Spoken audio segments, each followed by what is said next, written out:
오늘 3부 예배에 나오신 우리 성도님들, 또 여러 가지 사정으로 가정에서 예배하고 계신 우리 성도님을 환영하고 또 주님 이름으로 축복합니다. 우리 전후좌우 보시면서 인사 나누겠습니다. 안녕하세요, 반갑습니다. 안녕하세요, 반갑습니다. 안녕하세요, 반갑습니다. 반갑습니다. 제가 대학 다닐 때 보니까요, 아주 탁월한 성적을 얻고서 이제 대학에 들어오는 그러한 친구들이 있습니다. 과 수석으로 입학을 한달지, 아니면은 단과대 수석으로 입학을 한달지, 아니면은 전체 그 대학의 수석으로 입학을 한달지. 여러분들을 하고는 좀 거리가 먼 이야기입니다. 저하고도 거리가 한없이 먼 이야기입니다만, 이렇게 1등으로 아주 우수한 성적을 거두고 들어오는 친구들이 있거든요. 그러면 학교에서 너 등록금 다 내라 이렇게 하지 않고 장학금으로 공부하게 합니다. 아주 우수한 성적을 거두고 온 사람은 너는 우리 학교를 빛냈고 우리 학교를 빛낼 사람이다. 그러면서 2년 또는 3년 아니면 4년 이렇게 풀로 그 장학금을 주면서 학교에 다니라고 그렇게 이야기를 합니다. 또 어느 학교에서는 장학금 가지고 부족하다? 생활비까지 막 주면서 이렇게 학교에 다니라고 그래요. 너무 부럽죠? 이런 이제 아이들이 있습니다. 공부 잘하는 아이들 중에는. 근데 제가 보니까 약간의 그 단서 조항이 있더라고요. 이제 4년 다 주기는 주는데, 너가 이 장학금을 받으려면은 학점을 최소한 A 마이너스 정도는 유지해야 한다. B 정도는 너가 맞아야 한다. 이런 이제 조항이 있고요. 또 무슨 학교에서 다니면서 무슨 특별한 문제를 일으킨다든지 그러면은 이제 또 그게 안 되고요. 또 수업을 빠진달지 학교로 안 나온달지 이러면은 또 그걸 받을 수가 없는. 이게 안 준다는 게 아니고 다 4년 동안 또 3년 동안 주기는 주는데 너가 이런 사항은 좀 지켰으면 좋겠다, 이제 그러는 겁니다. 그러니까 너무 이제 학점이 형편없이 F가 막 나오고 막 이러면은 이제 그 장학금을 못 받을 수도 있는 거죠. 학교를 또 안 갑니다. 그러면은 또 장학금을 못 받게 되는 겁니다. 이와 똑같지는 않지만은 비슷한 이야기가 이제 오늘 본문에 나오는 겁니다. 오늘은 너도 언약을 지켜라, 이런 제목으로 하나님 말씀을 나누려고 합니다. 우리가 계속해서 아브라함과 하나님과의 언약을 살펴보고 있지 않습니까? 그동안 계속해서 강조된 것은 하나님의 주권입니다. 언약을 세우는 분이 누구예요? 하나님이시거든요. 언약을 성취하시는 분이 누구예요? 하나님이시거든요. 언약의 성취부터 시작해서 완성까지 전부 다 하나님이 하시는 게 많이 강조돼요. 우리가 창세기 15장 말씀도 살펴봤잖아요. 아브라함이 암 송아지를 잡아서 둘로 쪼개놓고 암 염소를 잡아서 쪼개놓고 숫 양을 잡아서 쪼개놓고 얼마나 그 피가 철철 흘렀겠습니까? 그 사이로 아브라함은 안 지나가고 횃불만 지나가잖아요. 우리 하나님만 지나가시잖아요. 내가 반드시 이 언약을 이루겠다. 마치 하나님이 스스로 맹세하듯이 하나님만 그 사이로 지나가시거든요. 그래서 하나님은 이 언약을 네 언약 아니면 우리의 언약 이렇게 말씀하지 않고 뭐라고 표현해요? 내 언약. 제가 그 대학 얘기를 하다 보니까 영어가 막 나오는 것 같아요. My covenant, 내 언약. 이 my라는 거 여러분 아시잖아요. my car, 그럼 뭐예요? 내 소유권으로 된 내 차. 이거 다른 사람이 것이 아니라 내 차. my라는 건 그런 소유권을 의미하는 거잖아요. 이 언약은 네 언약도 아니고 우리 공통의 언약도 아니고 내 언약, my, 내 거다. 그러니까 내가 이루겠다는 거예요. 우리가 본 이 창세기 17장에 지난주에 말씀을 드렸습니다만 내 언약 몇 번 나오죠? 여러 번 나오는데 지난주에 말씀드렸잖아요. 몇 번 나온다고. 9번 나와. 9번. 내 언약, 내 언약, 내 언약, 내 언약. 그러니까 이 언약은 내 거기 때문에 내가 책임지고 완전히 이루겠다, 이것을 강조하는 거예요. 그러니까 아브라함에게는 아무런 그 책임이 없는 것처럼 보입니다, 이 언약에 대해서.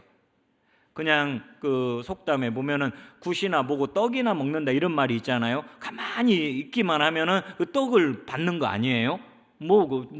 한 수고한 게 없잖아요. 마치 그런 것처럼 아브라함에게는 아무런 책임도 없이 하나님이 시작부터 끝까지 다 하시고 그 아브라함은 가만히 있으면 된다 이렇게 생각할 수가 있는데 알고 보니까 그게 아니에요. 17장에 와서 하나님 뭐라고 그러시느냐? 너도 이 언약을 지켜라. 그래서 오늘 본문에 보면은 유달리 너라고 하는 단어가 많이 나옵니다. 그동안에 8절까지는 하나님을 가리키는 내 이런 단어가 많이 나왔다면 오늘 9절부터는 너라고 하는 단어가 많이 나와요. 9절을 한번 보세요. 하나님이 또 아브라함에게 이르시되 그런즉 너는 내 언약을 지키고 내 후손도 대대로 지켜라. 하나님이 요구하시는 게 있죠. 내 언약이니까 내가 다 할 거야. 너 놀고 먹으면 돼. 이게 아니라 너도 이 언약을 지켜야 돼. 너만이 아니라 네 후손도 이걸 다 지켜야 돼. 이렇게 말씀합니다.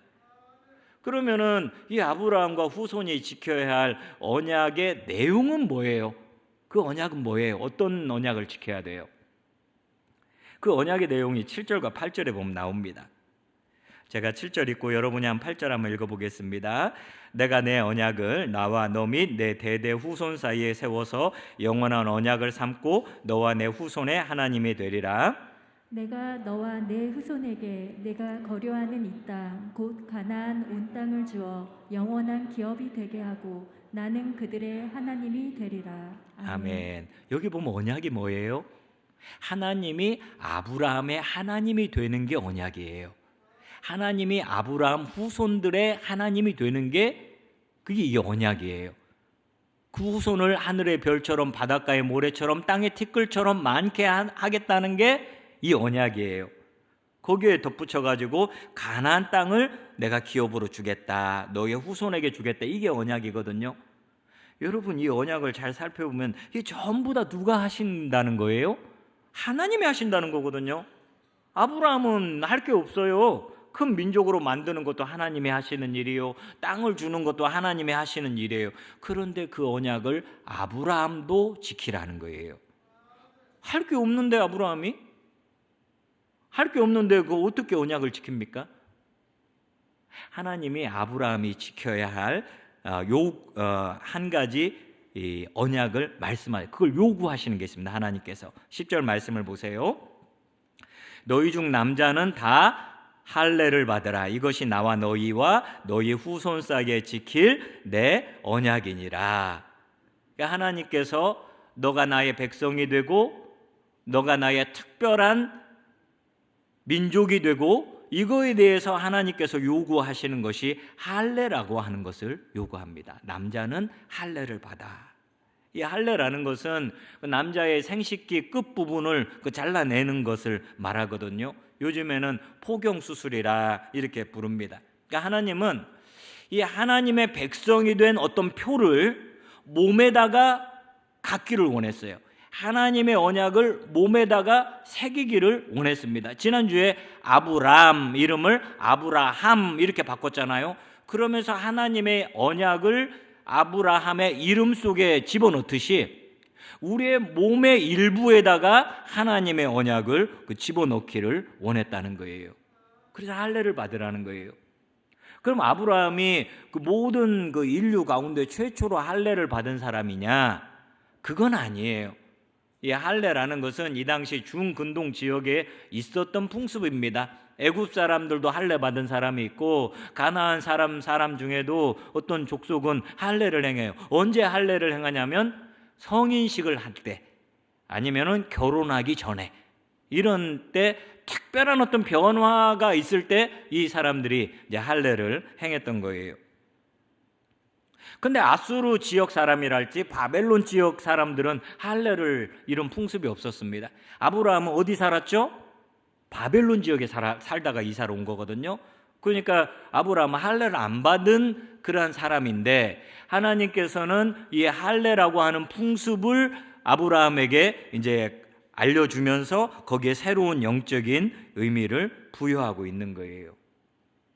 여러분, 우리의 몸 중에서 일부를 잘라내도 사는데 뭐 별 지장이 없는 부분이 어느 부분이 있죠? 우리 몸인데 우리 몸의 일부를 막 잘라내는데 사는데 지장이 없어요.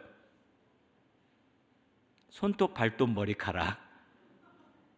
뭐 그거 빼고는 아마 없을 거예요. 어느 부분이라도 여러분 그 잘라낸다고 생각해 보세요. 근데 딱 한 부분이 있어요.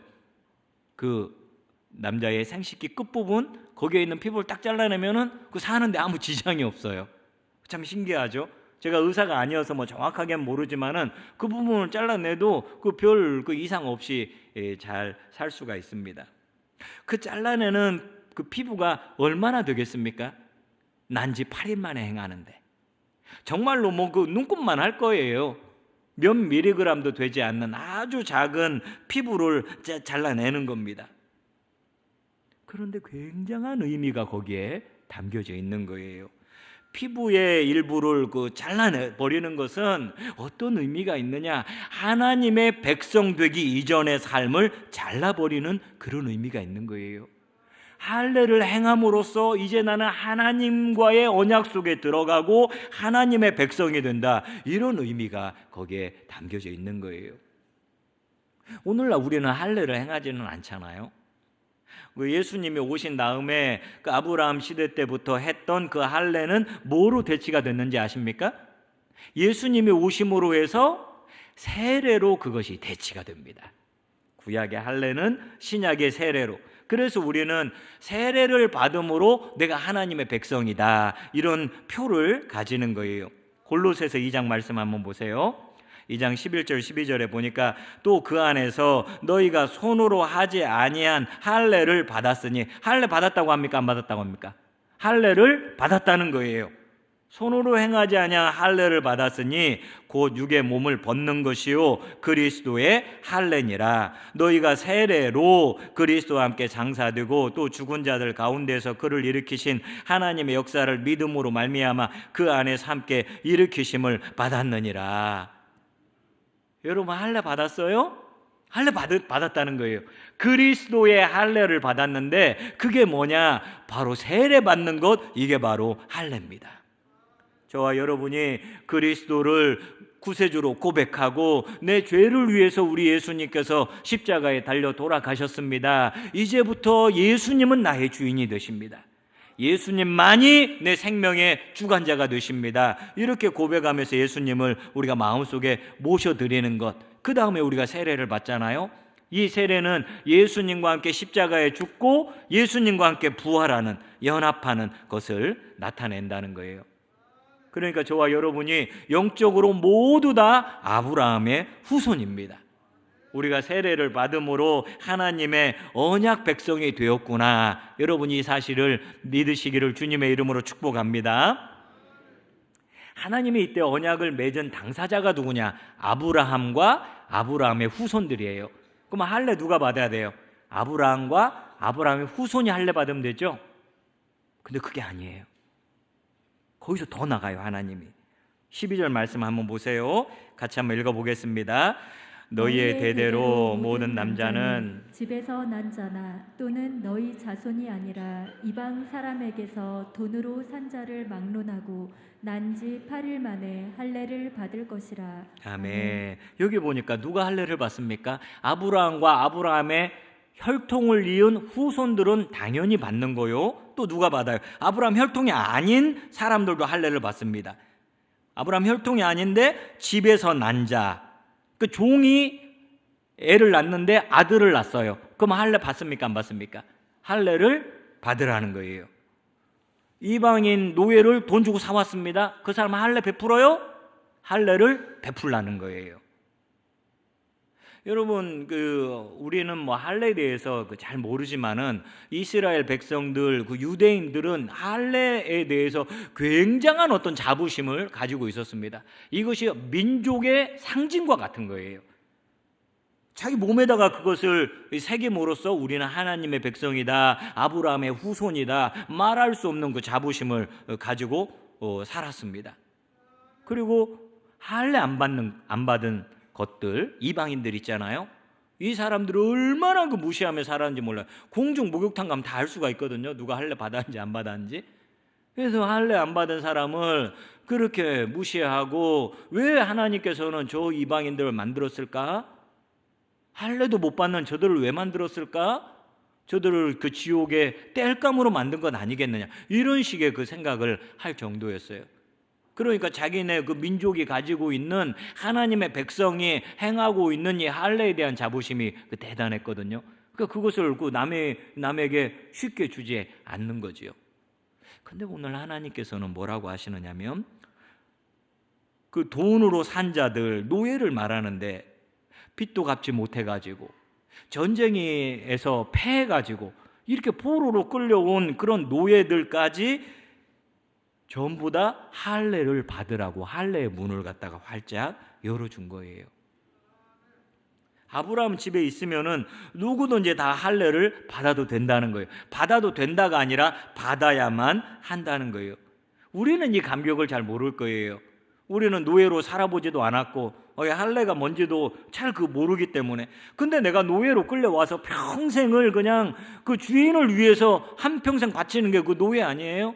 그런 삶을 살아갈 그 노예인데, 주인과 똑같이 할례를 받고서 자기도 그 하나님의 그 백성이 되는 거예요. 하나님이 아브라함을 처음 부르실 때에 너뿐만이 아니라 너로 인해서 모든 민족이 복을 받을 것이라 그랬거든요. 그 시작이 아브라함 집에서 시작이 되는 거예요. 노예인데, 돈 주고 산 이방 노예인데, 그 사람에게도 너의 후손에게 베푸는 똑같은 할례를 베풀라는 거예요. 그러니까 그 아브라함 집에 살고 있는 노예는 어떻게 보면 참 수지 맞은 거지요. 어쩌다가 노예가 됐어요.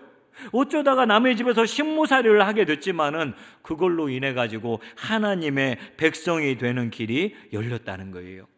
그러니까 하나님께서는 벌써 여기에서부터 구원의 문을 활짝 열어놓고 아브라함의 직계 자손뿐만이 아니라 아브라함 집에 살고 있는 그 노예들까지도, 이방 사람들까지도 하나님의 백성이 되도록 하셨다는 거예요.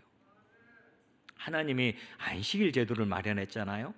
그러면서 너희는 일주일에 하루를 쉬어라 그랬잖아요. 여러분, 이 쉬라고 하는 여기 이 대상 속에 노예가 들어갑니까, 안 들어갑니까? 노예가 들어간다요. 노예가 주인만 쉬는 게 아니에요. 그 노예가 사실 무슨 자유가 있습니까? 주인이 부르면은 새벽이라도 달려가고 밤중에라도 달려가고 그러는 게 그 노예인데, 이 노예가 하루 24시간을 쉬는 거예요. 노예인데 안식일에 하루 종일 밥만 먹고 아무 일도 안 합니다. 뒹굴뒹굴, 이리 뒹굴 저리 뒹굴, 놀고 잠자고, 그 노예가 그러고 있어요. 그러면 주인이 너 지금 뭐 하고 있느냐? 이렇게 하지를 않고 너 참 잘하고 있다, 칭찬을 해줘요. 왜? 안식일에는 노예도 쉬어야 하니까. 하나님께서 그렇게 만들어 놨으니까. 주인만 쉬는 것이 아니라 남종, 여종, 심지어는 가축까지 쉬도록 하나님께서 그 법을 만들어 놓으셨잖아요. 여러분, 요엘서에 보면은 말세가 되면은 하나님께서 성령을 부어 주신다고 그랬어요. 누구에게 부어 주시는지 알아요? 남종과 여종에게 부어 주셔요. 그 남종과 여종은 그 원어에 보면은 노예예요, 노예. 남자 노예와 여자 노예에게 내가 하나님의 성령을 부어주겠다는 거예요. 노예이기 때문에 이 사람들은 유대인이 아니라고요. 이방인이에요. 하나님의 요엘서에서 말씀하시는 게 뭐예요? 내가 이방인에게 나의 성령을 부어주겠다, 하나님의 백성으로 삼겠다, 그렇게 말씀하는 거예요. 하나님의 아브라함을 통해서 이걸 보여줍니다. 아브라함이 복의 통로가 되고 아브라함 집에 있는 모든 사람이 아브라함 때문에 복을 받고 노예라고 할지라도 할례 받으면서 하나님의 언약 백성으로 들어오게 되는 거예요. 여러분, 저와 여러분이 그 여기에 나오는 그 이방인하고 비슷합니다. 우리 중에 그 누가 나는 예수님 믿고 싶습니다, 나 교회 좀 다니고 싶습니다, 저를 좀 데려가 주세요, 이런 분들 계세요? 별로 안 계실 거예요. 누가 교회 가자 그러면은 나는 안 간다 하면서 막 전도하는 사람 핍박하고 물 뿌리고 그랬던 사람 아마 여기에 상당히 있을걸요. 저도 초등학교 때 어떤 친구가 막 교회 가자고 그러면 저 도망 다녔습니다. 옥상에 숨고 다락에 숨고 엄마한테 나 없으니까 어디 나갔다고 하라고 그러고, 왜냐면은 그 시간이 은하철도 999 하는 시간이거든요. 아니 은하철도 999를 봐야지 교회를 간다니 그 말이 됩니까? 그런데 어느 순간에 하나님께서는 저를 만나 주신 거예요. 주님을 만나고 나니까 은하철도 999보다 교회 가는 게 더 재밌던데요. 남편들 중에 보면은 처음부터 이 교회 나온 사람 많지 않아요. 그 결혼 전에는 막 철석같이 약속하잖아요. 내가 당신을 위해서 교회 같이 가주겠다, 나도 하나님을 믿겠다 이래놓고, 제가 여러분 철석이 뭔지 알아요? 철석 같다. 제가 그거 찾아보니까 이 철이라는 것은 쇠를 말하는 거예요. 석이라는 건 돌을 말하는 거예요. 그러니까 세상에서 제일 단단한 것, 이게 철석으로 표현을 하고 있는 거거든요. 그만큼 그렇게 내가 교회를 가겠다고 약속을 했는데 결혼하고 나면 어떻게 돼요? 철석 같던 게 완전히 휴지 조각이 돼가지고 교회를 안 가잖아요. 그래도 좀 양심이 있는 사람은 교회 가는 아내를 좀 데려다 줍니다. 그러면서 자기는 차 안에 있는달지 옆에서 담배를 피고 있는달지 골프를 치고 있는달지 이렇게 하고 이제 그러다가 어느 날 되니까 굉장히 날씨는 춥고 또 심심하고 그래가지고 아내는 뭐 하고 있나 이렇게 교회를 한번 들어와 보거든요. 그러다가 우리 주님에게 붙잡힌 사람을 많이 봤습니다. 여러분, 그렇게 붙잡힌 것이 하나님의 은혜인 줄을 믿습니다. 여러분 보세요. 아브라함의 집에 살고 있는 노예가 잘한 게 뭐가 있지요? 아무것도 없어요. 옆집에 사는 노예에 비해서 잘한 게 뭐가 있습니까? 옆집에 사는 노예보다 똑똑하기를 압니까? 일을 잘하기를 압니까? 많이 배웠습니까? 아무런 차이가 없습니다. 그런데 옆집에 사는 노예는 하나님의 백성이 되지를 못하고 아브라함 집에 살고 있는 백성은 할례를 받고 하나님의 백성이 되는 거예요. 노예가 뭘 잘해서 그런 게 아니에요. 아브라함 집에 살고 있었기 때문에, 아브라함 때문에 그러는 거예요. 하나님께서는 아브라함과 접촉하는 사람들에게 하나님의 백성이 되는 복을 주신 겁니다. 오늘 이제 설교 후에는 유아 세례식이 있어서 6명의 우리 자녀들이 유아 세례를 받게 되는데요. 여러분, 그 아이들하고 옆집에 살고 있는 아이들하고 이렇게 비교 한번 해보세요. 잘난 것이요? 아무것도 없습니다. 솔직하게 말하면은. 이제 부모님이 봤을 때는 내 자식이니까 예쁘겠죠. 하지만 우리가 객관적이라는 게 있잖아요. 객관적으로 봤을 때 옆집 아이보다 턱출나게 뭐가 잘났다든지 그런 게 없거든요. 그런데 차이가 있다면 뭡니까? 예수님 믿는 부모를 만났다는 거예요. 그런데 이 차이만큼 놀라운 차이가 없는 거예요. 오늘 유아 세례를 받는 아이들이 받는 복 가운데 가장 큰 복은 예수님 믿는 부모를 만났다는 거예요. 여러분, 요즘 아이들에게 너 꿈이 뭐냐 물어보면 뭐라고 얘기하는 줄 알아요? 우리 아빠가 재벌 되는 것, 이게 자기 꿈이라는 거예요. 아빠가 재벌 되는 게 자기 꿈이에요. 참 그 꿈도 야무집니다. 그런데 아빠가 재벌 되는 것보다, 아빠가 갑부 되는 것보다 더 놀라운 복은 신앙을 가진 부모님을 만났다는 거예요. 이 아이들은 부모님에게 요구하면 안 됩니다. 재벌이 되어주세요, 유산을 물려주세요, 아파트를 사주세요, 이런 거 요구하면 안 돼요. 부모님들도 얘기해야 합니다. 너는 나 때문에 참 신앙을 갖게 되지 않았느냐? 하나님 만나게 되지 않았느냐? 딴 거 요구하지 마라. 그냥 신앙생활 잘하면서 살면 돼. 다른 건 없어도 돼요. 너무 큰 걸 우리 자녀들이 받았기 때문에요. 그 자녀들은 늘 부모님께 큰절하면서 살아야 합니다. 지난번에 제가 어떤 결혼식에 참석을 했는데요. 이제 지금 마지막 시간에 부모님께 인사하는 시간이 있잖아요. 그러면은 보통 신부들은 뭔가 울컥해가지고 눈물을 흘리면서 또 인사를 하잖아요. 근데 남자들 중에 이게 눈물을 흘리는 사람 본 적이 거의 없어요. 남자들은 속이 없거든요. 저도 그 남자니까 제가 저를 알잖아요. 남자는 그 속이 없어요. 생각도 짧고. 그러니까 그냥 결혼했다, 이 사랑하는 여자랑 이제 한 집에서 살게 됐다, 그게 기뻐가지고 그냥 입이 귀에 걸쳐가지고 히히 낙낙 하지, 그 부모님의 은혜를 잘 생각은 못 하거든요. 근데 그날 결혼식에서는 그 신랑이 그 부모님께 큰 절을 올리면서 뭔가 그 감동을 했는지 막 눈물을 그냥 닭똥같이 뚝뚝뚝 흘리는데, 옆에서 보고 있는 저도 그냥 같이 이렇게 막 울컥해질 정도로 막 우는 거예요. 부모님의 은혜가 생각이 난 거죠.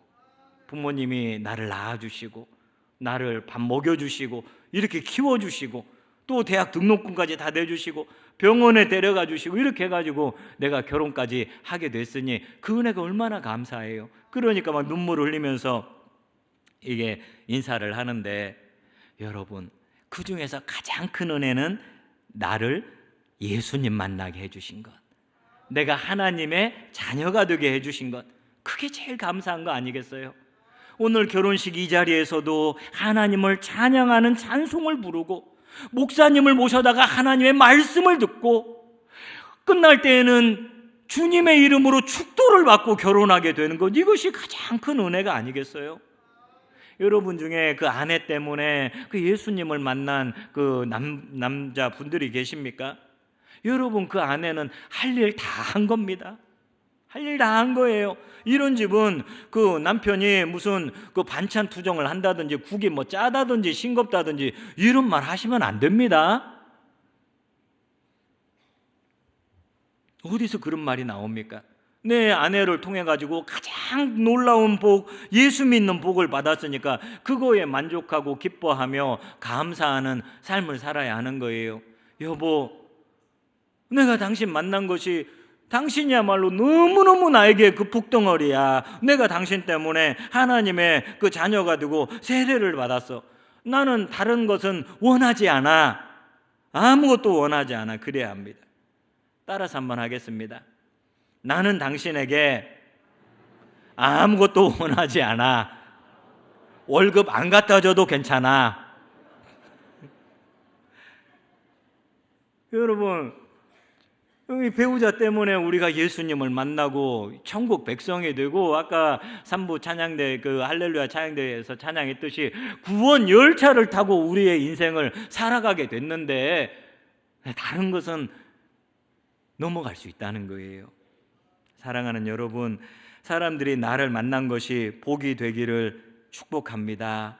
가장 큰 복이 뭐예요? 나를 만난 사람이 돈 많이 벌고 나를 만난 사람이 건강해지고, 이것도 얼마나 축복이겠습니까? 그러나 가장 큰 복은 나 때문에 하나님 만나게 되는 것, 나 때문에 예수님을 만나고 신앙을 갖게 되는 것, 이것만큼 놀라운 복이 없어요.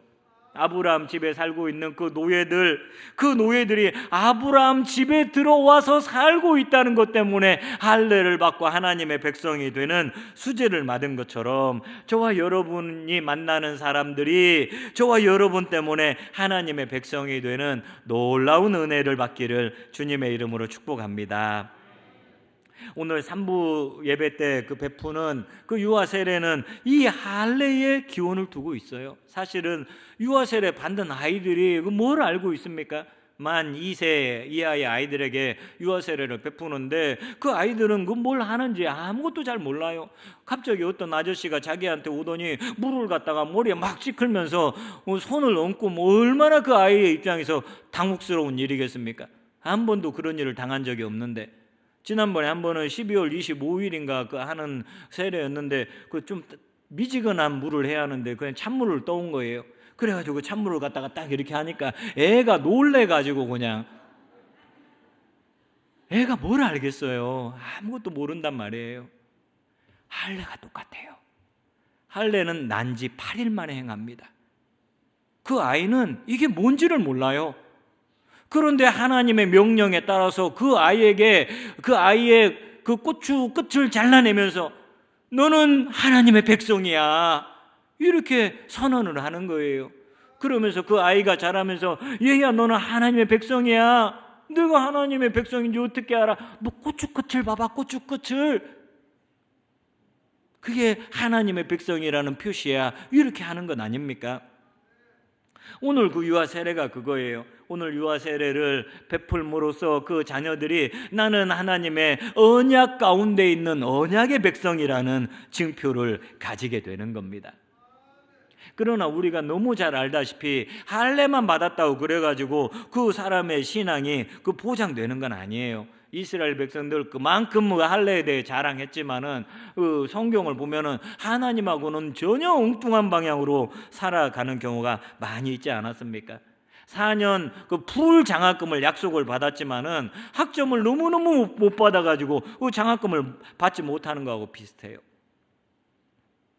오늘 유아 세례를 받는 우리 사랑하는 자녀들이 그냥 그 증표로서만 그것을 가지고 있는 것이 아니라, 유아 세례 증서만 가지고 있는 것이 아니라 진정으로 그 증표가 살아있는 증표가 되기를 주님의 이름으로 축복합니다.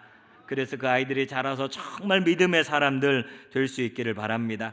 이제 말씀을 마무리하겠습니다. 하나님께서 언약 세우셨습니다. 하나님께서 성취하실 것입니다. 그러나 그렇다고 그래서 아무것도 안 하느냐, 나에게는 책임이 없느냐, 그게 아니라는 거예요. 너도 이 언약을 지켜라. 주님께서는 우리에게 요구하고 있습니다. 우리는 아브라함이 받은 할례를 세례를 통해서 받게 됐습니다. 그러므로 해서 저와 여러분이 하나님의 그 언약 백성이 된 줄을 믿습니다. 어떤 자격이 있어서 된 거 아닙니다. 아브라함의 집에 살고 있는 노예였기 때문에 할례를 받은 것처럼 그리스도 예수께서 우리를 위하여 십자가에 피 흘려 주심으로 우리가 새로운 피조물이 된 줄을 믿습니다. 사랑하는 여러분, 우리 주변에 우리랑 만나는 우리 바운더리에 있는 사람들이 우리 때문에 이런 놀라운 복을 받아 누릴 수 있기를 간절히 바랍니다. 오늘 이러한 놀라운 축복과 은혜가 우리 사랑하는 성도님들에게, 또 유아 세례를 받는 6 아이들에게, 또 우리 부모님들에게 넘치기를 주님의 이름으로 축복합니다.